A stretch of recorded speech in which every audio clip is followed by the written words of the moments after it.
So a question I've gotten is how do we downregulate our nervous system in such a way that we can, decrease or at least limit the contempt that is built up? And if you've been in a relationship long term and there are, healthy needs and boundaries that have been crossed long term as well, then chances are you've built up a certain residual of resentment where contempt is kind of a spillover of that. But, in Gottman's Four Horses of the Apocalypse of Relationship Rupture, contempt is toxic. Like it really has to be eliminated. So how do you do that?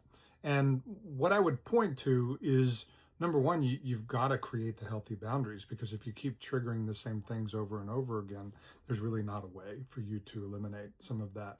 But the other part is to do some somatic work. Like there are now 20 plus different modalities and methods of, for lack of a better term, ringing your nervous system so that you can dissolve the triggers that keep reacting in your body that feed that contempt. So I guess my biggest recommendation would be to get curious about what that is.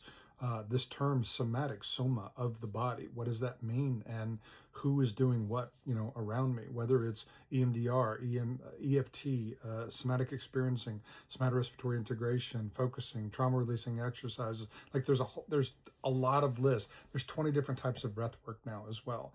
There are ways that you can use your mind to get your mind out of the way in order to talk to your nervous system with breath, with movement, with touch, with energy, with sound, in such a ways that you can get movement and get a freshness of chest in your system again. And when you're able to dissolve the density that we've been holding for a long time and have that spaciousness inside your body, it's a game changer, because we can look at scenarios with crystal clarity instead of that heaviness or that, oh my God, I've got to get away or I've got to do something trigger that's heavy on our heart.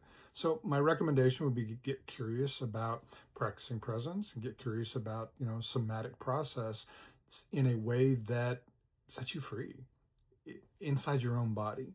And that's a really great start.